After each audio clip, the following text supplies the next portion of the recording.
So if you've seen any of the episodes that I've done with my friend Michael Halcomb over on Glossa House's YouTube channel, the ProveText podcast, where we do 10 questions, you may have seen him using a tool on screen called Step Bible. I was unfamiliar with Step Bible until he mentioned it to me, and I've seen him use it on his channel. And I thought it'd be cool to take a look here on Disciple Dojo, but not in a typical review. Rather, I thought it would be fun for me to just take a look at Step Bible, poke around on it, look at some of the features. I've never used it. I barely know anything about it other than seeing him use it on the screen. But usually when we're doing those episodes, I have Accordance pulled up on my screen. So let's take a look at it. It is entirely free. It's online, but you can also download it so that you can use it offline. And you can download it onto a flash drive or an SD card, and you can install it freely anywhere, even if you don't have internet access. And so let's take a look at this, because this may be a huge benefit, especially for non-English speaking readers or anyone with internet access, which if you're watching this video, obviously you have. So before we jump in though, real quick, if you haven't already, would love for you to subscribe to this channel and click the notifications icon. Why is that important? One, it helps us get our videos out to a wider audience, because the more subscribers we have, the more people at YouTube say, oh, people want to see this.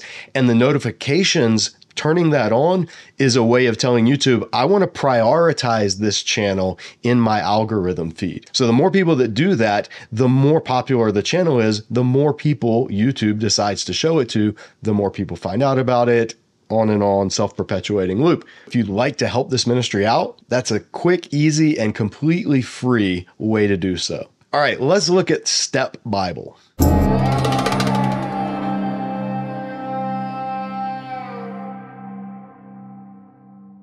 So we're going to go to stepbible.org, not .com, .org. I think if you do .com, it'll still take you there anyway.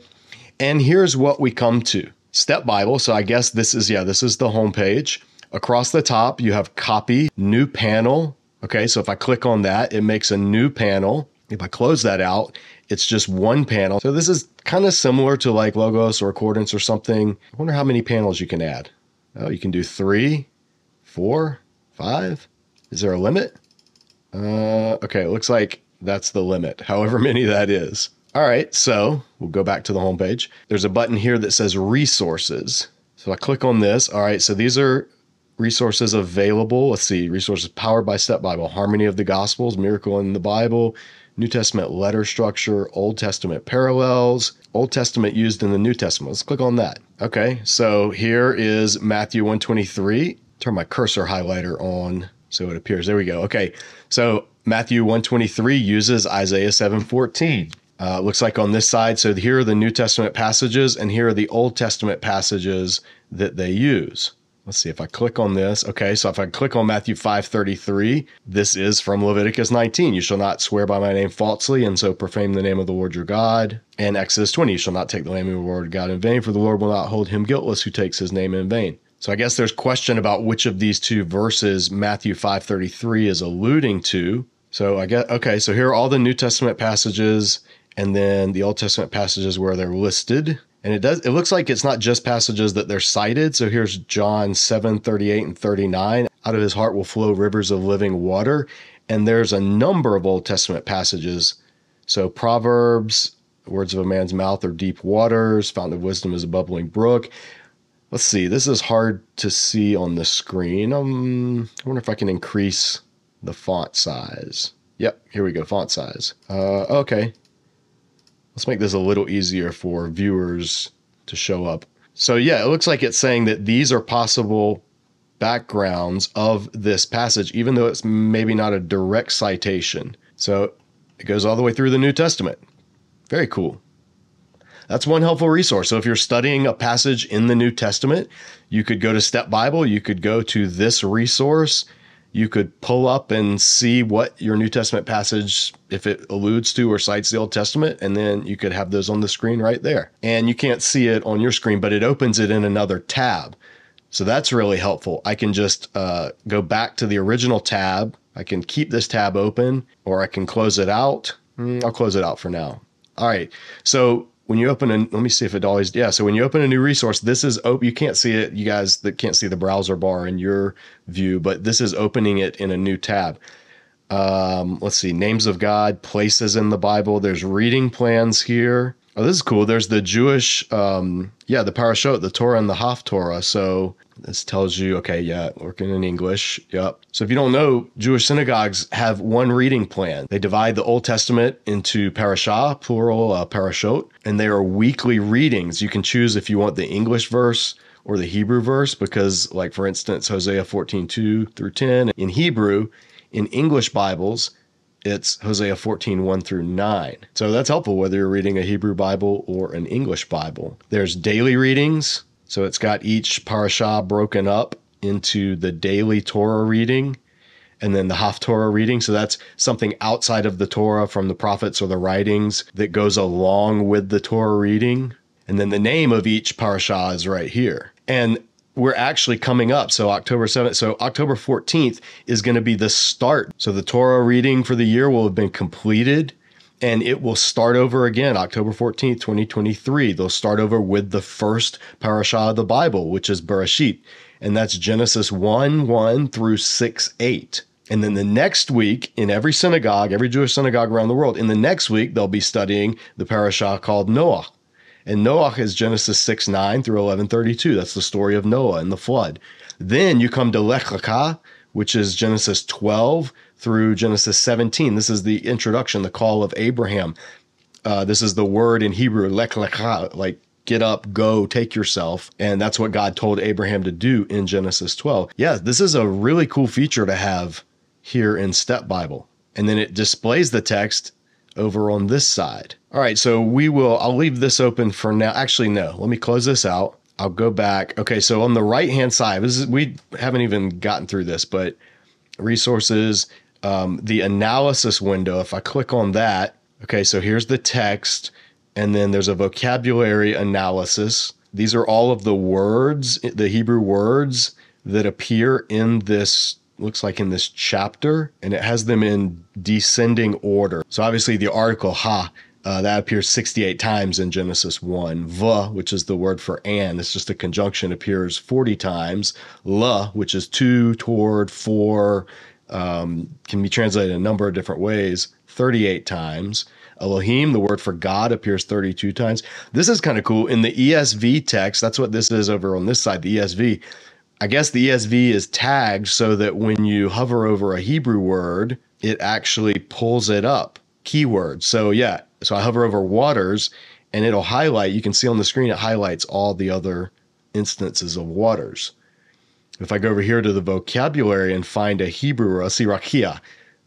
This word is near and dear to my heart. I wrote an article on this word and how it should be translated over at Logos, shameless plug. Click on that and take a look if you haven't read it. So rakia, which is translated expanse, dome, vault, expansive dome, and it'll highlight it when you hover over it here on the right in the analysis window. So that's pretty cool. You can do one word per line, or, okay, so if you uncheck this box, it just has all the words kind of in almost like a word cloud format. Oh, it is a word cloud format. The bigger the word, the more often it appears in the text. So, right? That's super big font because this appears everywhere.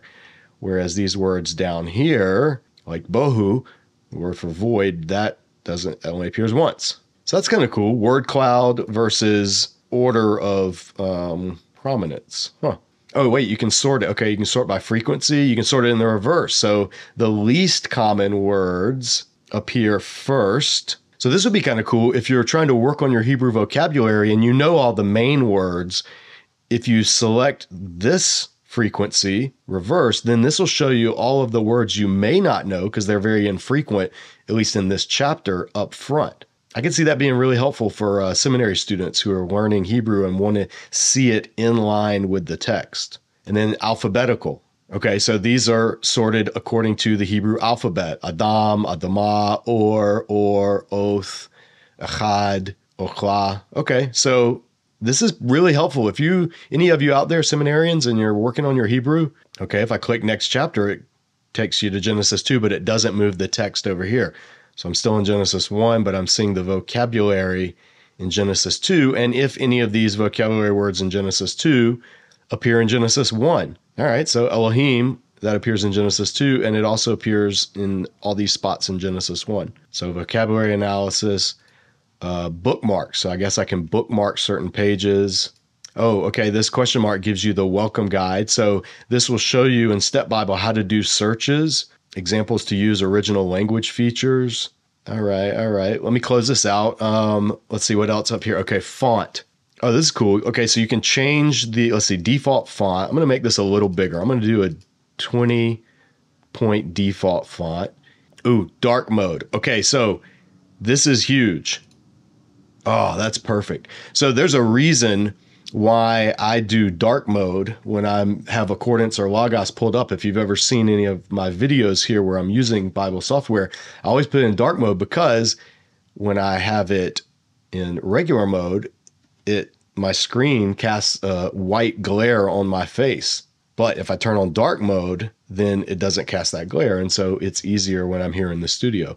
That's helpful. And then I can change the color. So right now it's kind of this purple. I guess these keywords are in blue. These are words that are tagged. Okay, so at the bottom, if I hover over these keywords like Hoshek, there's down at the bottom of the screen, you can see darkness, obscurity. I wonder if I hold shift if that'll stay. Nope. Okay, that used to work in BibleWorks. Apparently not here. Yeah, I wonder how you can get that to stay on the screen. Let's see. Click on the word to see more information. So I click on the word and it opens up over here the word analysis. So if I click on this word for beginning, Bereshith, then it pops up here, Reshith. It gives the word how many times it occurs. This occurs 51 times. It gives the meaning with different definitions. It looks like this is the Strong's number. Oh, so it gives related words, all the words related to Reshith, the different words for head or prince, top, beginning, first. That's cool. This gives you the semantic range. So as you're, and now you have to be careful. If you don't know Hebrew, you could very easily misuse some of this information. So just be wary. There's a lot of that floating around, like on TikTok and stuff. People are like, ooh, this word means this, and it's related to this word, and blah, blah, blah. But they don't actually know Hebrew. So you get a lot of kind of nonsense out there. Pretty much 99% of what you see involving Hebrew by people on TikTok is nonsense. All right, so that's a pretty cool feature. All right, so the word for Erev, evening. Yes, they're related words. So I don't love this purple and blue color scheme. Let's see if I can change this. So let's see, go to font. All right.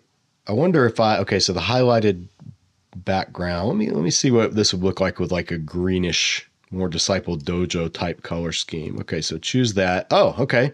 So it changes all of the other, it kind of changes the whole color scheme. That's cool. Advanced color update. Oh, okay. So I can even go in, let's say I don't like this purple and I want to make it, let's make it kind of a tan brown. Let's go with a brown here. Okay. So choose that. Click OK. Oh, okay. So now it did like the boxes around here. That's actually really cool. I mean, this is like not an important thing in terms of study, obviously, but if you were going to use this to teach, say, videos on YouTube, then these are helpful options to know about. Or if you're going to use this in a classroom setting. All right, so language. So here are all the languages that the Step Bible is available in. So like if we switch to Arabic, so now everything's in Arabic. I don't read Arabic. So let me go back to English. All right. So there's a little thing telling you, okay, this is click to select Bible translation. So whatever Bible translation, it defaults to the ESV. I'm guessing because one, the ESV is popular, but more than that, I'm guessing because they got the rights to a tagged form of the ESV. So that's how all this vocabulary stuff can work. You have to tag, if you're doing a Bible translation on a software, you have to tag all of this information, like show this word when you hover over this word and bring up this Hebrew concept and all of that. That has to be tagged and coded in. And that's all translation specific. So the ESV, I'm guessing, probably has the most robust tagging system. Maybe the King James does too. All right, so this is how to do all of these different searches. So how to quickly look up a passage? Well, you have ESV Psalm 23. If you want to look up a passage in 3 different translations, you can click NIV, ESV, King James, and John 3. It looks like there's videos to each of these searches, how to do this. So let's see, this example runs both a Hebrew word search and a text search and shows the results in both the NIV and the ESV. So if I click on this, okay, it loads a video. This is cool. It's a walkthrough. So it tells you click that, click OK. Now you have the NIV and the ESV. Now go up here, search for the word that you want. So it's searching for land. It's pulling up land. You can include previous searches. So now it's going to search for land, and they're typing in a Hebrew word, chesed, and they're clicking. So you have to click on the word, and now it's pulling up all of the passages where land and chesed are both found. That's really cool. And that's a very easy, intuitive way to show how to do this. So yeah, this welcome panel is pretty helpful. I would encourage you, get on here and play around. Look at some of these. There's a quick tour so you can see the user interface. They have an older user interface. Yeah, so I won't watch these, but if you're messing with this, this would be worth clicking through and looking on these. Let's see what I can show here. All right, I'm not interested in the ESV. I don't like the ESV in general. I mean, I don't hate it. It's not a translation I use very often. So I'm going to uncheck this. And let's see what translations they have. Most widely used. So these are all the popular translations. English. Oh, so look at this, showing 58 of 547 Bibles and commentaries. So they have Bibles and commentaries available. So Bibles and the features of each Bible, it tells you what they have. So N is notes, G is grammar, V is vocab, I is interlinear. Actually, that's pretty helpful. Which ones have an interlinear function? S is Septuagint interlinear. These are all the English versions. I can switch to ancient. So these are ancient versions, Hebrew Old Testament. So these are the Hebrew Old Testaments that they have. The Translator Hebrew Old Testament 2019 with the Kethiv and Kare variants. They have the Aleppo unpointed Masoretic text. They have the Leningrad Codex with Masoretic. This is similar to the BHS, but BHS is copyrighted. The WLC, the Leningrad Codex based on the BHS. So they have 2 different Hebrew. Oh, and then they have the Aleppo Codex with the Masoretic text. Very cool. And it tells you what features each one has to go with it. So let's go with the pointed Leningrad Codex. So we'll click on that. And then if I wanted to see the Septuagint as well, so Greek Old Testament. So the Septuagint, which is tagged, that means it has all this information. This is Rolf's. I'm not familiar with the Apostolic Polyglot English text. I don't know about the Esposito 20. Okay, so we'll turn on Rolf's. And then you can pick which Greek New Testament you want. And there are a lot more Greek New Testaments because there are different editions of the Greek New Testament that make different textual critical decisions. Let's just pull up SBL. So SBL is pretty scholarly, and I think it's on here. It's public domain. There's Coptic texts. I don't read Coptic. There's Latin texts. I don't read Latin, and translation. So the Douay Rheims, the translation of the Vulgate. There's Syriac. There's the Samaritan Pentateuch. And then there looks like some Hebrew New Testament, so modern Hebrew translations of New Testament. So clicking on these tells it which ones to show in your window. So let's hit OK. And all right, so here is Genesis 1:1. Here's the Hebrew text. Here is the Septuagint. Let's see, can I make these? Yeah, I'm going to make these all bigger. So I'm going to turn the English font up to, let's do 25. Hebrew, you can make Hebrew bigger. And then the Greek, let's make the Greek bigger. Okay.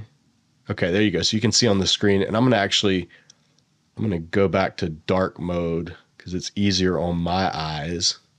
All right, so this is cool. So I can hover over. It doesn't do every word, or does it?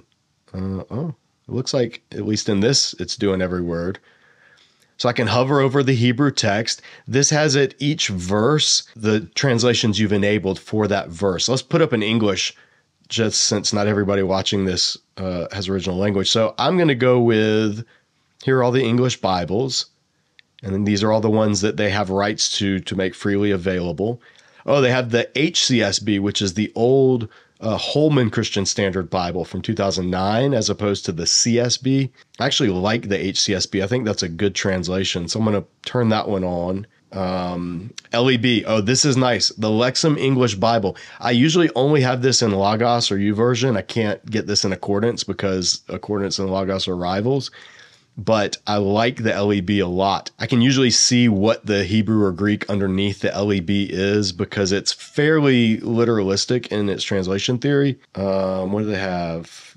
Net Bible with full notes. Okay, that's nice. So we'll enable that as well. And let's do one more. Let's do the NIV since that's the most common. NIV 2011. It doesn't look like they have the old NIV 1984, which is a shame, but we'll enable that. All right, so click OK. And here you go. You can see on the side of the screen, here is the name of each translation. So here's their Hebrew Bible. Here's the Septuagint of Genesis 1:1. Here's the Holman Christian Standard. Here's the Lexham English Bible. Here's the Net Bible Full Notes and the NIV. And then it jumps down to Genesis 1:2. Now you can show this in column view. This is interleaved, which means that each one is on its own line all together. You can also do column view. And now you can see here's Genesis in Hebrew. Here's the Septuagint. Here is the Holman Christian Standard. Here's the Lexham English Bible. Here's the Net Bible. And here's the NIV. So this would be helpful for comparing maybe larger chunks of the text. But if you wanted to compare like specific verses, this might be a little easier. That's pretty cool. I like that you can choose both of them. I mean, you can do this stuff in Logos and in Accordance, but those are expensive programs. This is free. Display options. So you can change the version reference. Let's see, turn that off. You can put verses on separate line. Oh, where are you doing that? Original language option. So you can transliterate the text.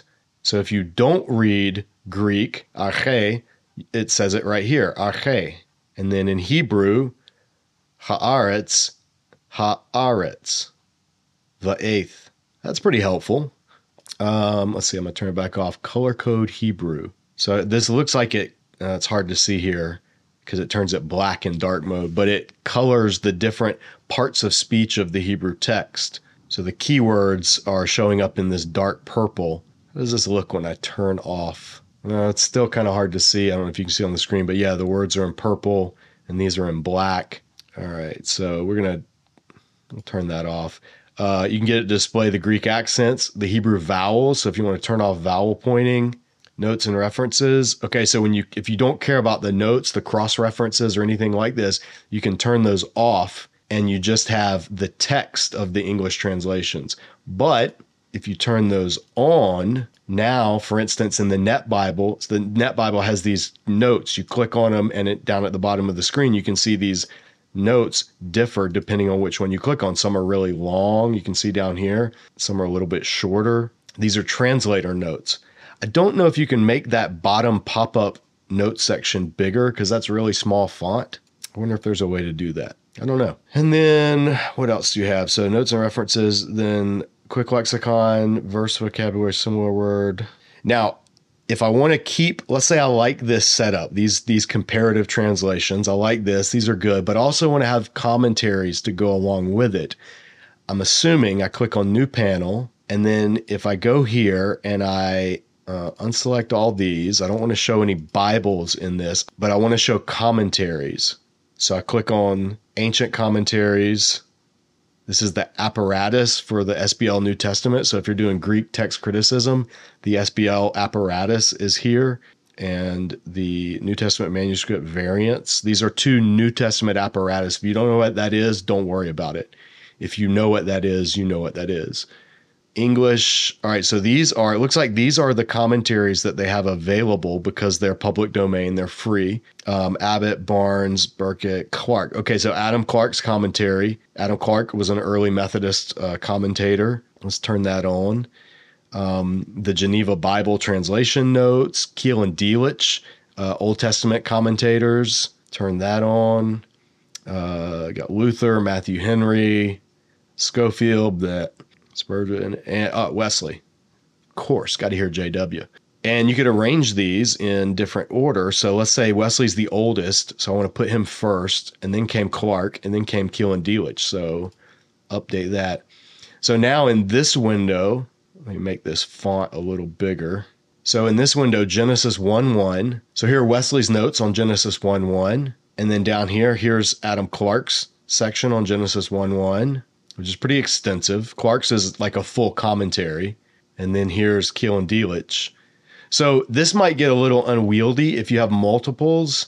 I wonder if I can do column view with multiples. Let's see, column view. Okay, this would be the way to do it. Get your text in this window. You're reading along in whatever passage you're in, Genesis 1, Genesis 2. Now I can compare. Here's Wesley's notes on Genesis 1. Here's Adam Clark's notes on Genesis 1. Here's Keelan Delich's notes on Genesis 1. So that would be one way to do it. I bet you could also put these in separate windows. So let's say I just have Clark. So this is just Adam Clark. Then I could add a new panel. And in this panel, I could compare Wesley's notes, unselect Adam Clark, click OK, make this font a little bigger. So now I've got Wesley's commentary on Genesis 1, Adam Clark's commentary on Genesis 1, whatever others they add. It would be great if they had Calvin's commentaries. I mean, those are public domain. I guess it's just, there's a lot. That would be helpful. So if anybody from Step Bible is watching this and are able to add Calvin's commentaries, that would be cool. Because even though I'm not Calvinist, he was a really good biblical commentator. So let's see what else. I'm going to close these windows out and go back to the text. So here we just have the text. Let me look at one more. Okay, so this would be whatever passage or verse. So if I want to pull up Malachi 3 here, I'm in Malachi 3. And it shows for each one. If this is getting too cumbersome, I can take some of these out. So I can unselect. I go back to Bible. Let's see. I don't need let's take out Holman Christian and let's take out NIV and that'll work.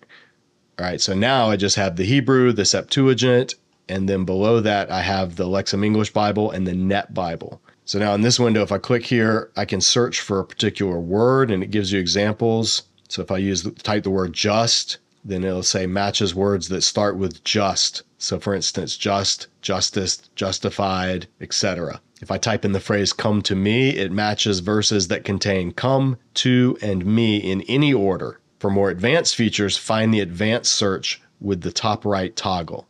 So that would be here. I could click this on. Here's an advanced search. Now I can choose what books to search through. I can do all of the Old Testament. So the reason that the New Testament is not displaying here is because my main version that I have displayed is the Hebrew Bible.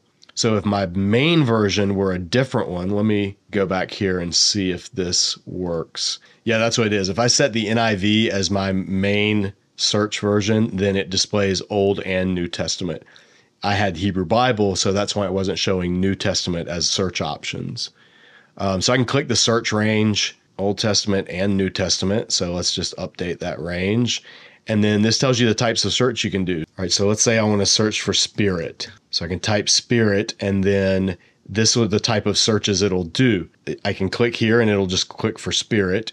I can click here, and it'll spirit with this asterisk, and it'll click search for words that start with spirit. So that way I include spirit or spiritual or spirits or spiritist. There's a subject, so I can search by subject in the Bible if I wanted to search for just the subject of spirit. A fuzzy search, this is like kind of in the ballpark. So maybe I want passages that have to do with spirit or spirited or spiritists. I can search by the Greek words. So these are the Greek words that get translated as spirit in different ways throughout the NIV. Or in Hebrew, I can search for lev, which is the word for heart, or nephesh, which is the word for spirit, or ruach, which is the word for spirit. So these all get translated as spirit depending on different places. So let me say, all right, where does spirit, specifically the Hebrew word ruach, not the word nephesh or lev, but the Hebrew word for spirit, ruach, where does that occur? So I click on that, and it's showing right here, Genesis 1:2, Genesis 3:8, Genesis 6:3, Genesis 6:17. So this is searching for this Hebrew word, not the English word spirit. So there might be times where ruach is in the Hebrew, but it's not translated as spirit in various English translations. And that's a great example right here. Ruach Chaim is translated breath of life in the NIV. And then if I want to stay with this, it looks like I can open it in a new panel. So every search I do, let's say I wanted to search now for wind, and I wanted to find the time that ruach appears as wind, and it opens it in a new panel. Okay, it takes a second, and now it's popped up here. And here is, so Genesis, so I don't know why Genesis 4:21 popped up, because neither ruach nor wind is in this verse. But in Genesis 8:1, here we go, ruach, this is God sends a wind over the earth and the waters receded. Genesis 41:6, there's an east wind, but that does not use the word ruach. That's actually this word, kadim, which is like a specific, an east or east wind.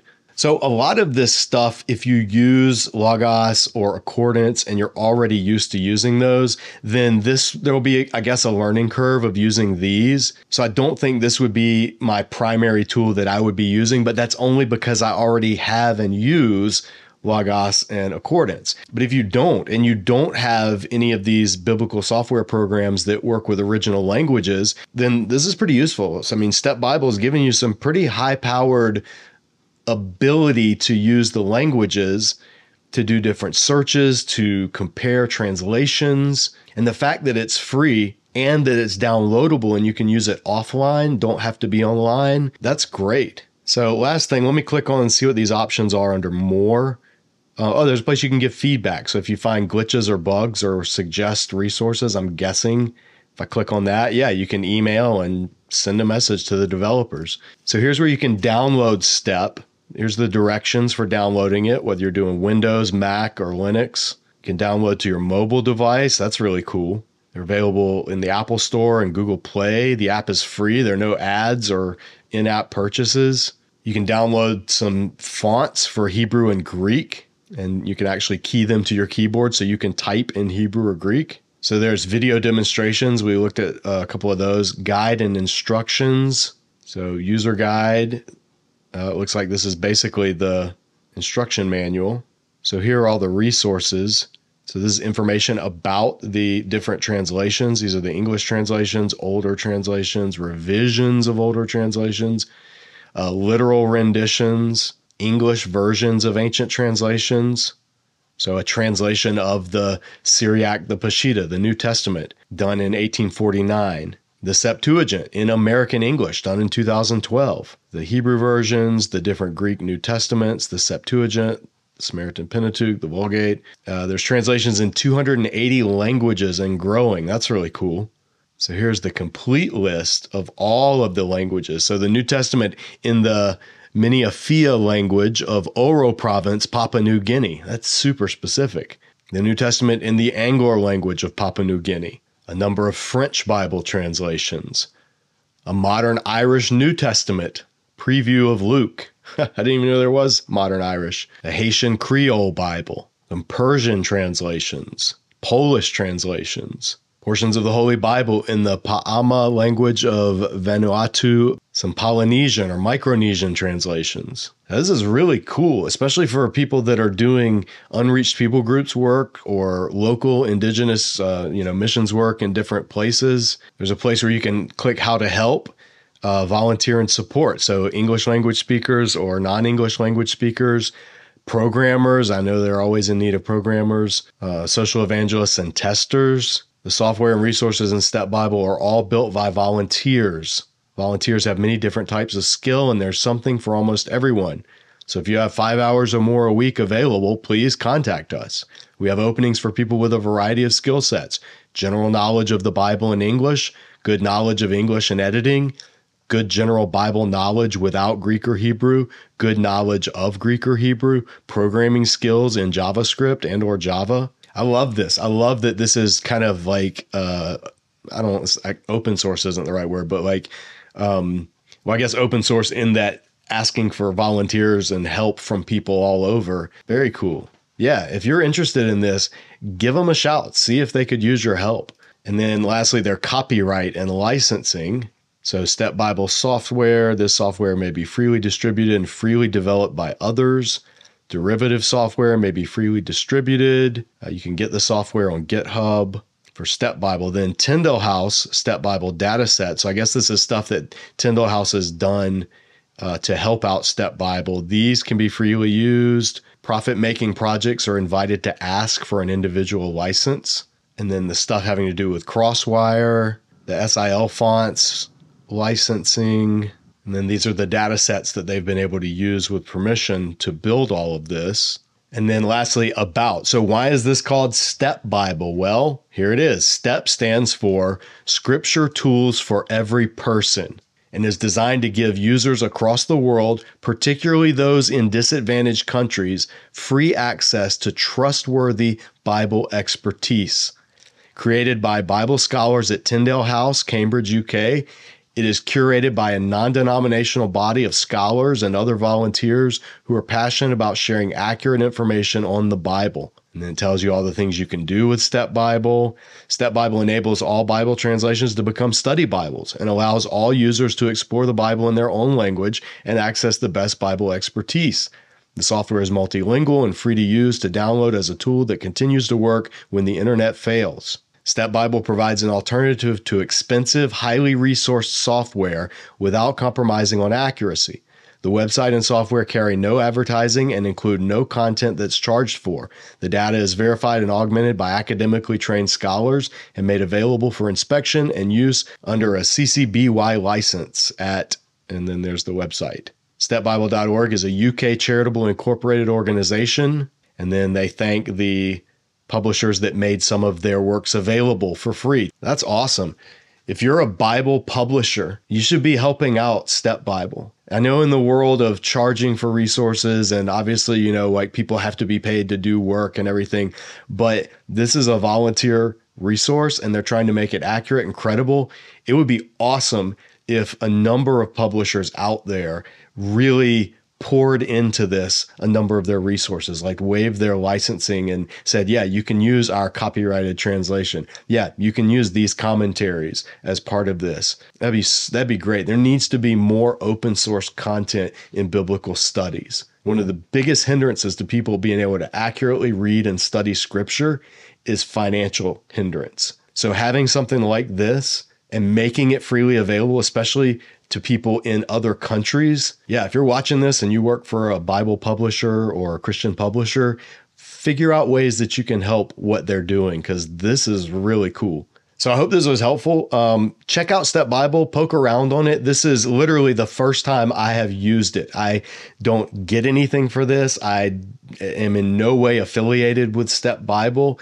I love what they're doing in making this stuff freely available. I'm definitely behind that. I know that there are costs with publishing and printing and all of that. I get it. I'm not an extremist saying that if you charge anything for anything, you're working for the devil. No, but at the same time, we should be doing everything we can, if we're followers of Jesus, to make as much material as we can free to people who need it. So I really like what they're doing. I think it's great. I encourage you, find a way to help support them. And Dojo viewers, if you're watching and you can fit some of these volunteer roles that they're asking for help with, contact them, send them a message. You can say, hey, I heard about you on this channel called Disciple Dojo, and let them know that I pointed you this way. This is a great resource. I think it's really cool, and I hope that more people take advantage of it, honestly. If you want to see our Disciple Dojo reviews of other Bible software, whether it's the Bart Bible app for Android devices, whether it's Logos, whether it's Accordance, I'll put a link to those videos in the description below. Check them out. And yeah, I hope this was helpful to some people out there. Thanks for watching. Stay tuned for more stuff coming up here at Disciple Dojo. We have some amazing things coming in the very near future that I can't really say what they are just yet. The only way you'll find out is to be subscribed and to have the notifications icon clicked. Trust me, you want to see what's coming down the pipe. That's all for now. As always, keep training.